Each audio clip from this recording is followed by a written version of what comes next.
Assalamualaikum warahmatullahi wabarakatuh. Selamat pagi, salam sejahtera semuanya. Sebelumnya, perkenalkan kami dari kelompok 4, kelas B Gizi, akan mempresentasikan hasil diskusi kami mengenai rakitis. Guna memenuhi salah satu tugas dari mata kuliah metabolisme zat gizi mikro yang diampu oleh Ibu Dr. Prima Endang, MSI. Adapun anggota kelompok 4 ini adalah saya, Siti Nur Halimah, dengan NPM 060 selaku moderator, lalu ada rekan saya, Delvira Madonna, dengan NPM 032, lalu ada Alsya Akwiyah dengan NPM 059. Baik, langsung saja untuk materi yang pertama mengenai pengertian umum dari rakitis itu sendiri. Rakitis merupakan penyakit tulang yang ditandai oleh kadar kalsium dan fosfat dalam serum yang tidak normal atau kekurangan. Kondisi ini dapat mengganggu proses diferensiasi dan pematangan kondrosit, yang pada akhirnya akan menyebabkan mineralisasi lempeng pertumbuhan yang tidak sempurna. Penyakit ini terutama menyerang pada tulang-tulang panjang, menghambat pertumbuhan tulang, dan menimbulkan deformitas khas rakitis seperti kaki yang berbentuk O atau bow legs dan kaki berbentuk X atau knob knees. Berdasarkan kelainan biokimia yang paling menonjol, rakitis ini umumnya diklasifikasikan menjadi dua jenis, yaitu kalsipenik atau kekurangan kalsium dan fosfopenik karena kekurangan fosfat. Namun, bukti terkini ini menunjukkan bahwa hipofosfatemia ini atau kondisi medis di mana kadar fosfat di dalam darah berada di bawah batas normal merupakan penyebab utama yang mendasari semua bentuk dari rakitis. Diagnosis ini biasanya ditegakkan melalui pengumpulan riwayat medis, pemeriksaan fisik, tes laboratorium biokimia, dan pemeriksaan radiologis. Rakitis ini paling umum terjadi pada anak-anak usia 6 bulan hingga 3 tahun. Namun, tidak menutup kemungkinan bahwa anak yang berusia lebih dari 3 tahun ini dapat terkena rakitis. Selanjutnya akan dipaparkan oleh rekan saya. Baik, yang selanjutnya adalah zat gizi yang diperlukan untuk penderita rakitis, yaitu ada vitamin D, kalsium, fosfor, zinc, dan vitamin C. Vitamin D. Vitamin D adalah zat gizi terpenting dalam pencegahan dan pengobatan rakitis. Vitamin D berperan utama dalam membantu penyerapan kalsium dan fosfat dari makanan di usus. Kekurangan vitamin D menyebabkan penurunan kalsium, karena tanpa vitamin D, kalsium hanya terserap kurang lebih 20% saja, dan fosfat. Bila tubuh kekurangan vitamin D, proses ini terganggu, menyebabkan rendahnya kadar kalsium dan fosfat dalam darah. Akibatnya, mineralisasi osteoid atau jaringan tulang muda menjadi tidak sempurna, dan tulang menjadi lunak serta mudah mengalami deformitas atau patah, seperti yang terjadi pada rakitis. Lalu ada kalsium. Kalsium adalah mineral utama penyusun tulang. Fungsi utama kalsium adalah untuk memastikan kekuatan dan kepadatan tulang. Tanpa kalsium yang cukup, proses mineralisasi tulang terganggu, sehingga tulang tidak terbentuk dengan baik dan menjadi lemah. Ketika asupan atau penyerapan kalsium tidak mencukupi, kadar kalsium dalam darah menurun, dan tubuh akan merespon dengan meningkatkan sekresi hormon paratiroid atau PTH. PTH akan meningkatkan reabsorpsi kalsium di ginjal dan merangsang aktivitas osteoklas untuk memecah jaringan tulang guna melepaskan kalsium ke dalam darah. Proses ini dapat mempertahankan kadar kalsium darah, tetapi justru memperburuk kondisi tulang, terutama pada anak-anak yang tulangnya sedang dalam masa pertumbuhan. Tanpa cukup kalsium, tulang tidak dapat bermineralisasi dengan baik, yang berkontribusi langsung terhadap terjadinya rakitis. Lalu ada fosfor. Fosfor atau fosfat juga penting dalam mineralisasi tulang. Ia membentuk kompleks hidroksiapatit bersama kalsium yang akan mengendap di matriks tulang untuk mengeras. Kekurangan fosfat, baik karena gangguan penyerapan, ekskresi berlebihan melalui ginjal, atau karena defisiensi vitamin D, akan mengganggu proses mineralisasi tulang.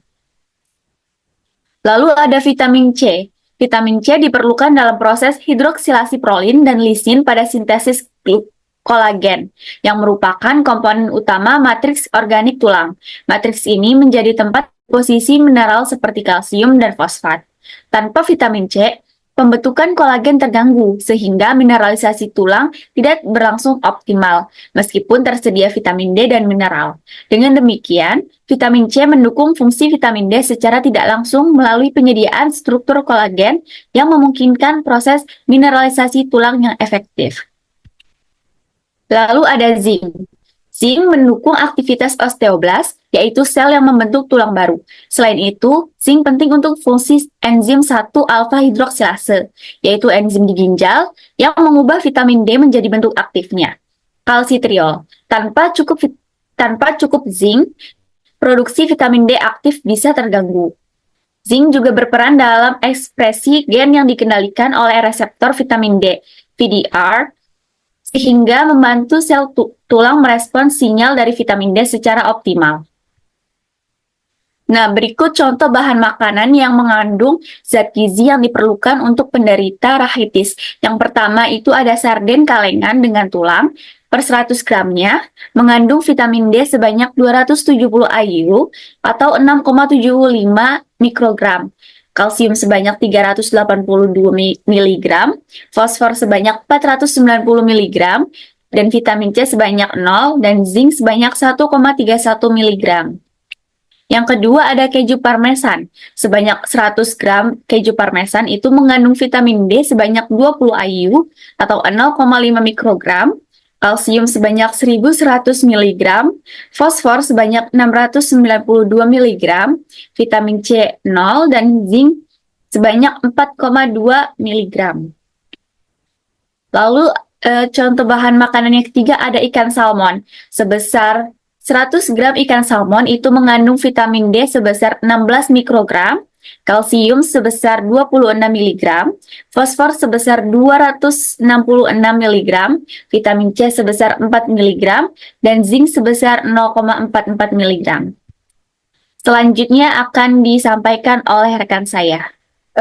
Baik, terima kasih. Selanjutnya adalah produk yang kami tawarkan untuk penderita rahitis, yaitu bakso ikan salmon. Yang pertama yaitu pembahasan mengenai ikan salmon sendiri. Ikan salmon merupakan salah satu dari sekian banyak jenis ikan yang banyak mengandung nilai gizi yang sangat bermanfaat bagi manusia.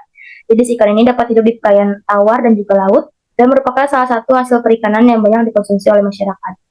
Ikan salmon merupakan salah satu sumber protein hewani yang kaya akan asam amino esensial, sumber lemak sehat yang kaya dengan asam lemak omega 3, serta sumber berbagai vitamin mineral yang dibutuhkan oleh tubuh. Ikan salmon sendiri merupakan salah satu ikan yang memiliki nilai gizi yang tinggi dan juga merupakan salah satu ikan yang direkomendasikan oleh Food and Drug Administration atau FDA di Amerika Serikat karena mengandung asam lemak omega 3, vitamin B dan D, niacin, dan juga fosfor yang baik bagi tubuh. Beberapa manfaat dari ikan salmon sendiri adalah menjaga kesehatan jantung, meningkatkan fungsi otak, menghambat pertumbuhan sel dan kanker, meningkatkan kesehatan tulang, meningkatkan kesehatan mata, meningkatkan kesehatan kulit, mengurangi risiko depresi, menurunkan tekanan darah, mengurangi berat badan, menjaga tubuh tetap hangat, dan yang lainnya. Baik, yang selanjutnya adalah kandungan gizi ikan salmon per 100 gram. Bisa dilihat bahwasanya untuk energinya sendiri terdapat 130,7 kilokalori, untuk proteinnya 18,4 gram, untuk lemaknya 6,3 gram, untuk karbohidratnya 0, untuk kalsiumnya 26 mg, untuk fosfornya 266 mg, untuk vitamin D-nya 16 mikrogram, untuk vitamin C-nya 4 mg, dan juga untuk zinc-nya 0,44 mg. Untuk selanjutnya saya serahkan ke presenter selanjutnya. Baik, untuk jenis produk yang kami tawarkan yaitu ada bakso ikan salmon. Makanan merupakan kebutuhan pokok yang harus diolah dengan baik agar bermanfaat bagi tubuh. Produk pangan berasal dari sumber hayati atau air baik yang diolah maupun tidak dan dikonsumsi oleh manusia. Pangan olahan merupakan makanan hasil proses tertentu dengan atau tanpa bahan tambahan. Salah satu pangan olahan yang digemari masyarakat ini adalah bakso. Karena sifatnya yang praktis, enak, dan kaya protein hewani. Kualitas bakso sangat bergantung pada bahan dasarnya.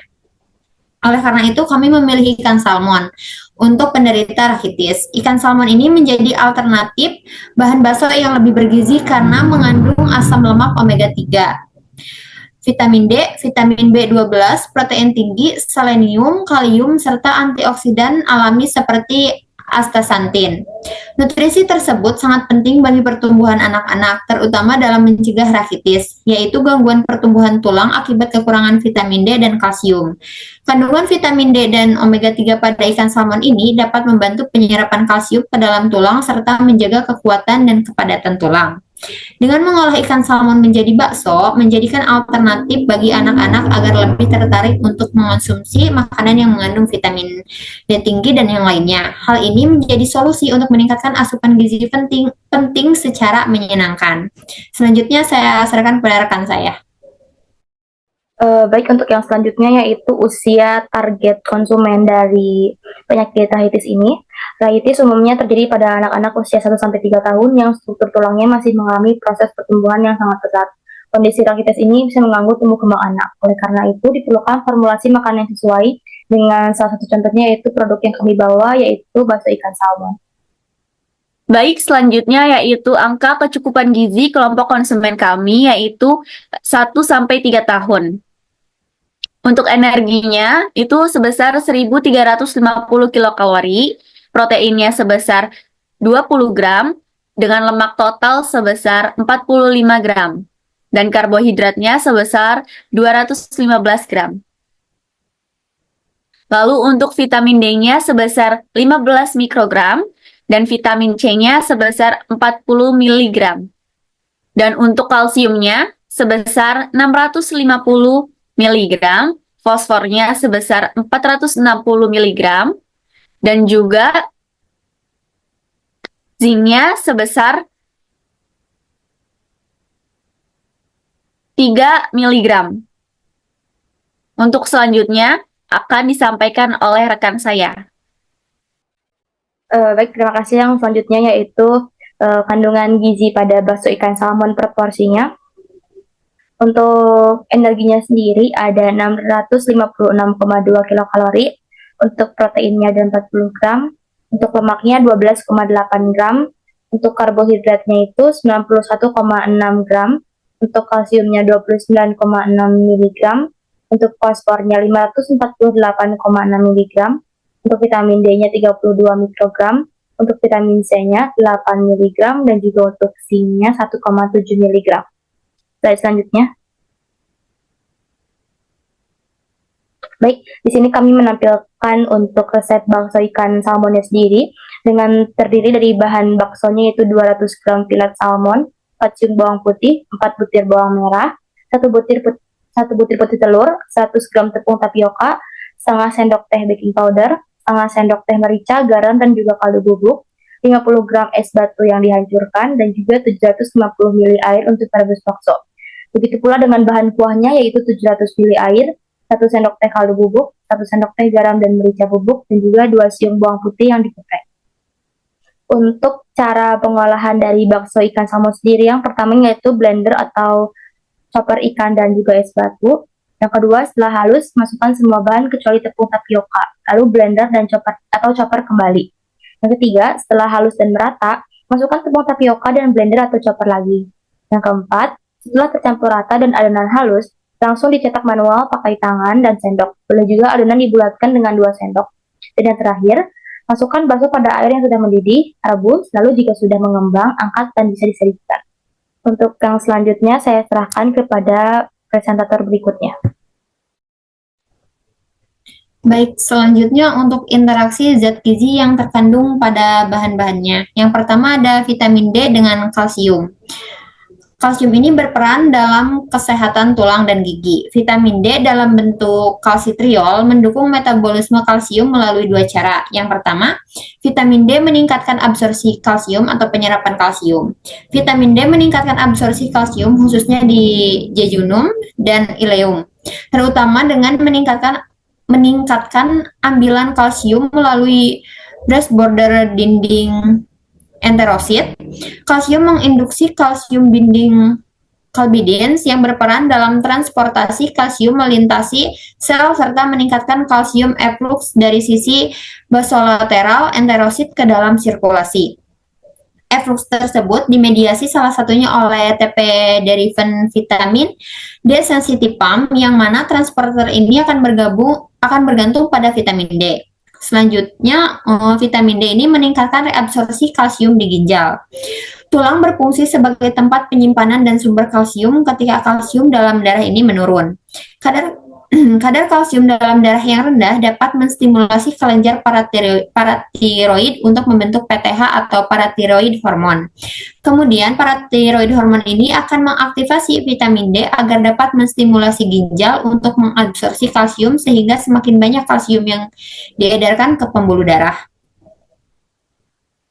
Baik, selanjutnya ada vitamin D dengan fosfor. Fosfor berperan dalam kesehatan tulang dan gigi. Vitamin D dalam bentuk kalsitriol mendukung metabolisme fosfor melalui dua cara. Yang pertama itu, vitamin D meningkatkan penyerapan fosfor di usus. Vitamin D akan berikatan dengan vitamin D reseptor atau VDR di sel epitel usus, yang mana akan menginduksi ekspresi transporter fosfor NAPI 2B atau transporter fosfat sodium dependent. Lalu cara yang kedua, vitamin D meningkatkan reabsorpsi fosfor di ginjal. Di ginjal, kalsitriol meningkatkan reabsorpsi fosfor di tubulus proksimal dengan memodulasi ekspresi transporter NAP2A dan NAP2C, fosfat sodium dependent. Lalu ada vitamin D dengan zinc. Zinc berperan dalam sistem kekebalan tubuh. Vitamin D dalam bentuk kalsitriol dan zinc saling mendukung satu sama lain. Berikut mekanismenya. Yang pertama, zinc dapat mempengaruhi ekspresi gen-gen yang bergantung pada vitamin D dengan cara membantu mengubah bentuk reseptor vitamin D atau VDR agar bisa bekerja lebih efektif. Zinc juga dapat meningkatkan aktivitas bagian-bagian DNA yang diatur oleh vitamin D. Karena itu, zinc dianggap sebagai kofaktor penting yang dibutuhkan agar vitamin D dapat berfungsi dengan baik. Di sisi lain, vitamin D juga dapat meningkatkan produksi protein transporter zinc, seperti ZNT10. Peningkatan ZNT10 memungkinkan zinc untuk keluar dari sitosol atau bagian dalam sel, sehingga lebih banyak zinc tersedia untuk digunakan di luar sel. Lalu ada interaksi vitamin D dan vitamin C. Vitamin C berperan dalam sistem kekebalan tubuh. Vitamin D dalam bentuk kalsitriol dan vitamin C bersinergi dalam sistem kekebalan tubuh. Mekanismenya, vitamin D atau kalsitriol bekerja melalui reseptor VDR atau vitamin D reseptor di inti sel untuk mengatur ekspresi gen yang terkait kekebalan, antiinflamasi, dan metabolisme. Vitamin C adalah antioksidan kuat yang menjaga lingkungan sel tetap stabil dan melindungi sel dari stres oksidatif.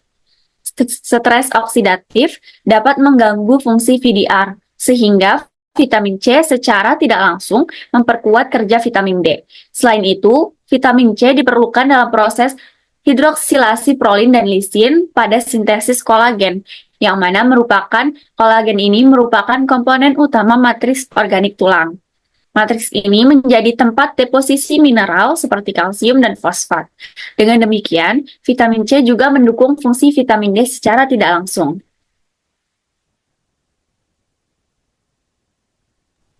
Baik, untuk selanjutnya adalah kesimpulan dari materi yang telah kami susun. Rakitis ini merupakan gangguan pertumbuhan tulang yang umumnya terjadi pada anak usia 6 bulan hingga 3 tahun, ditandai oleh mineralisasi tulang yang terganggu akibat defisiensi zat gizi, terutama vitamin D, kalsium, dan fosfor. Vitamin D ini berperan penting dalam penyerapan dan metabolisme kalsium serta fosfor, sedangkan kalsium dan fosfor merupakan komponen utama dalam pembentukan dan pengerasan tulang. Selain itu, vitamin C dan zinc juga berperan untuk mendukung pembentukan kolagen dan aktivitas vitamin D. Untuk mencegah dan menangani rakitis, diperlukan asupan gizi yang memadai melalui konsumsi makanan bergizi seperti ikan salmon, keju, dan sarden yang kaya akan vitamin D, kalsium, fosfor, zinc, dan vitamin C. Salah satu bentuk intervensi yang dapat dilakukan adalah inovasi pangan berupa bakso ikan salmon yang cocok diolah sebagai alternatif makanan bergizi tinggi dan menarik bagi anak-anak untuk dikonsumsi. Dengan pemahaman yang baik mengenai peran zat gizi mikro dan pengembangan makanan fungsional seperti bakso ikan salmon ini, rakitis dapat dicegah secara efektif sejak dini. Baik, berikut merupakan sumber referensi yang kami dapatkan untuk menyusun materi-materi kami.